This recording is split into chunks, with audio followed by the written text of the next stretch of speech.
It's a beautiful question. I feel that the best science fiction somehow illuminates the present, rather than just sort of escaping to some crazy futuristic world. And I think the difference in inequity, the inequity between rich and poor, the border war, the effects of climate change that are taken for granted in this movie are a real reminder of things that are maybe beginning to happen already here.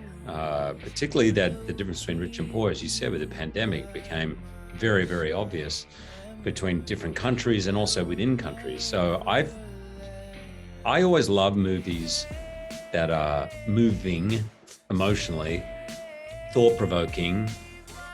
I find this movie also poetic and makes you think days after on many different things. But I love movies that have something to say, and I think Lisa Joy, the writer-director, has something to say.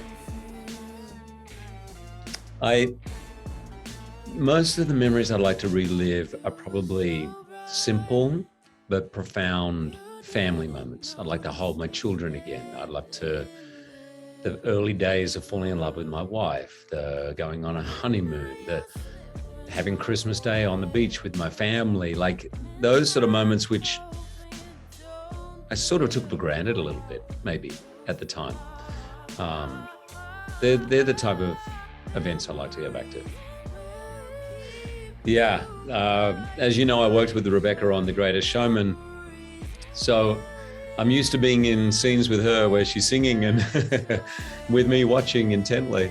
But this is a very different character. I love working with Rebecca. She's hilarious. She's great fun. She's brilliantly talented, and she's very cheeky and fun to be around. And I got a lot more to do with her on this film than I did on The Greatest Showman, and that was fantastic.